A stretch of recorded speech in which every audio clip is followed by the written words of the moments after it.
and BEP research. It's going to be a good conversation. We can bring him in already. Ben, welcome to the European Technology Network. Thank you for joining us, sir. Good morning. Top of the morning to you guys. I'm here in Los Angeles. Amazing. A top of the morning right back to you, sir. Welcome to the show. Super excited to host you. Thank you for doing this. I think maybe for our viewers, would you mind doing like a brief introduction? Who you are, what you're sort of focused on, and then I think you already know the topics that we'd love to get into. We've been discussing them all day and would love to hear your thoughts. Sure. My name is Ben Pouladian. I'm the founder of BEP Research. I'm an ex-investment banker, entrepreneur, turned investor, and I've made a few good long-term investments. I guess my biggest win was I was early to NVIDIA in 2016. That's good. Held since then, and been waiting for this AI hardware moment for at least 20 years since I graduated college in electrical engineering, and it's a great time for the hardware guys to kind of take over, but you have the software and hardware models driving together. So I write on Substack for a lot of people, and I have institutional clients and some private hedge funds that I consult on the side too, because the technology is a little hard to understand, and I try to break it down in investor terms, what makes sense and where things are headed with all these things. And even your previous guest, Kafir, about world models, I've written extensively about that. I think that's definitely one of the next inflections for AI, the physical AI stuff that is going to take a lot of compute and memory to get there. So it's really interesting. I mean, straight off the bat, I'd love to ask, like, are you sort of like positioning investments around world models being the next frontier? Are you already looking for the next NVIDIA moment for you? Definitely world models are heading in that direction. I think one of the things that's interesting is I wrote and I created this large applied AI biotech primer a few months ago, because what we're witnessing with Claude Code and Codex is the agentic loop and things iterating over and over in time. Yeah. And I'm the full disclosure, I'm an investor in this company called Terray in Los Angeles. They basically sequence billions of molecules at scale on this small semiconductor chip, and then they read it out, and then they run these molecules against open drug targets. And NVIDIA is also an investor. And now we have a few drugs that we're putting in clinical trials, phase 1.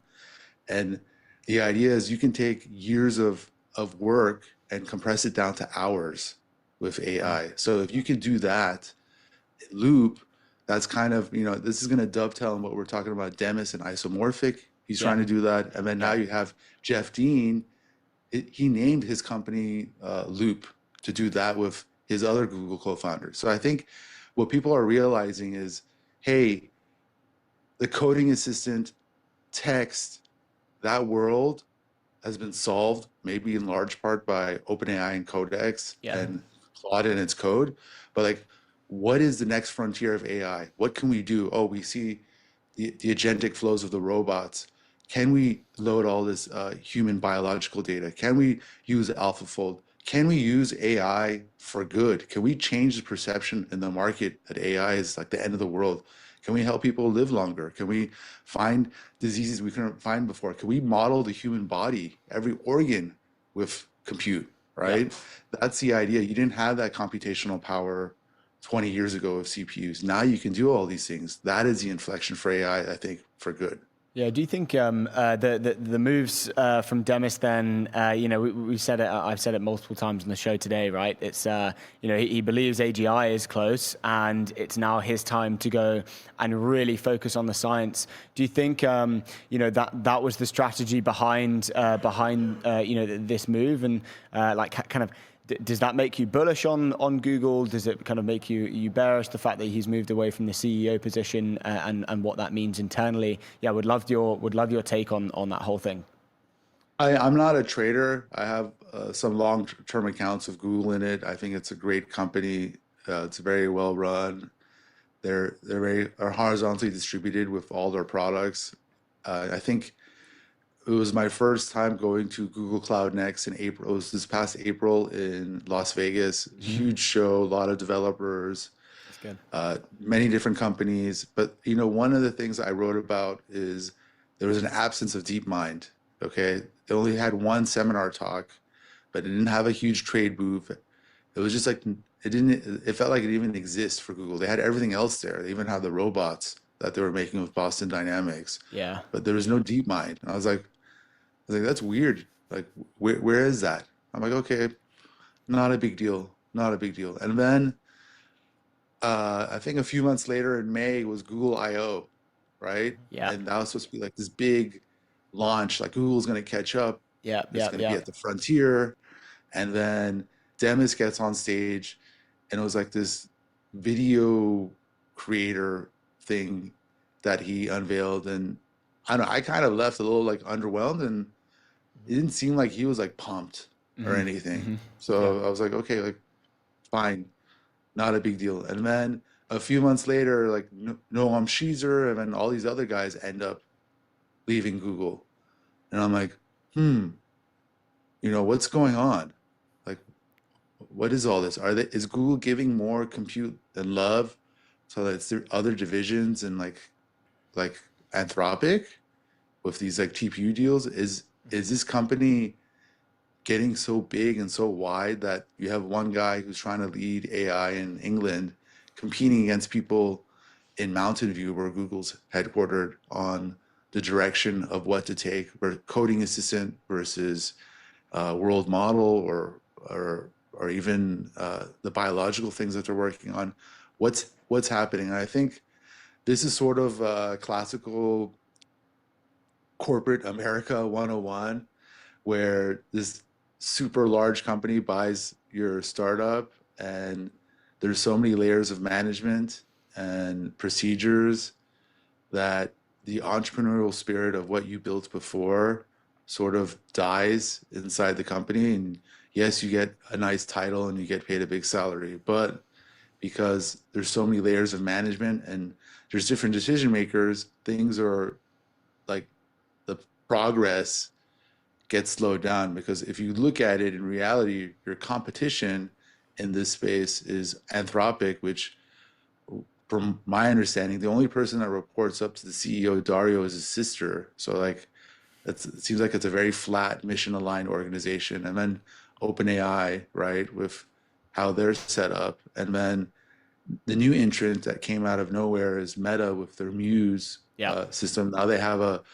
frontier level coding assistant that came out of nowhere, right? Yeah. So you have Duck, Iron Fist pushing things ahead, and then Grok with Cursor, and Elon Musk and his team of, he's got a few guys and he's just pushing in every direction he can. So Google sort of become the elder statesman IBM of the hyperscalers at this point, right? It's just it's doing a lot of cool things in different businesses: search, travel, AI overviews, Waymo, Brain, like it just Gmail, Docs, like it's doing everything, right? Yeah. And they do everything, that's pretty well. But like, if you're trying to really focus on this one AI moment and really focus all your compute to making sure these things are right before other groups are asking for these features in their products, then things kind of get, dicey and spread out, and you have infighting and things like that. And I think another change that happened is Amin Vahdat, who was, the lead engineer for the TPU, took over more control from Jeff Dean and Thomas Kurian. And for them to make the TPU system relevant in the ecosystem, they have to put that chip outside of Google, and that's what they're doing with Anthropic, and I think they're doing it with I think Citadel is also a TPU customer, and now they're trying to finance the chips and put them in different data centers to effectively compete against NVIDIA, right? Yeah. The most relevant GPU-esque type of competitor that's closest to anything that NVIDIA does is the Google TPU. Yeah. And it's a company that they're vertically integrated. They have everything. Yeah. For them, it's not it's like part of their it's part of their R&D budget. It's not even something they buy. It's just it's amazing that they have all this stuff, but that on a supply chain standpoint, NVIDIA, I think, has sort of shut them out on all the components and memory, and they've promised so much TPU capacity to all these other companies and people. And what happened is they're ending up buying more NVIDIA Vera Rubin systems to host on Google Cloud because they can make money on that and they could do a good job at that. So it's just all interesting how things are really working out there. And it's just, for me, it's a classic case of, company getting too big and office politics and a guy like Demis who's entrepreneurial, who gets stuck in that. In this kind of CEO, I hear that. He's like removed himself from the situation deliberately. Really interesting. We mentioned and we've commented on this before in the past, like we're seeing an influx of even just like senior staff level engineers or anywhere between like L4 and L11, they're leaving and they're raising large rounds to go and build these smaller neo labs, and they're kind of verticalizing these labs, whether it's something to do with chemistry or biology. We have a number of them here in King's Cross that kind of are all in stealth, and they don't really talk about them too much. But I would be curious to get your take. I mean, like we're mentioning this new frontier. It seems like the horizon is getting nearer and nearer by the way that these senior folk are acting. Specifically, I guess, with Jeff Dean being a great example. Do you see another sort of $1 trillion company on the horizon with one of these people? Like if you were choosing another investment like your investment in NVIDIA in 2006, like what would it be? Definitely, you're right where that is. Like I said, I think these frontier labs, OpenAI and Anthropic, are trying to expand into other sciences and invest in those segments, and they're trying to do a robotics program. But I think right now they're sort of stuck with their harnesses and the basically using Claude for work or enterprise type of sales.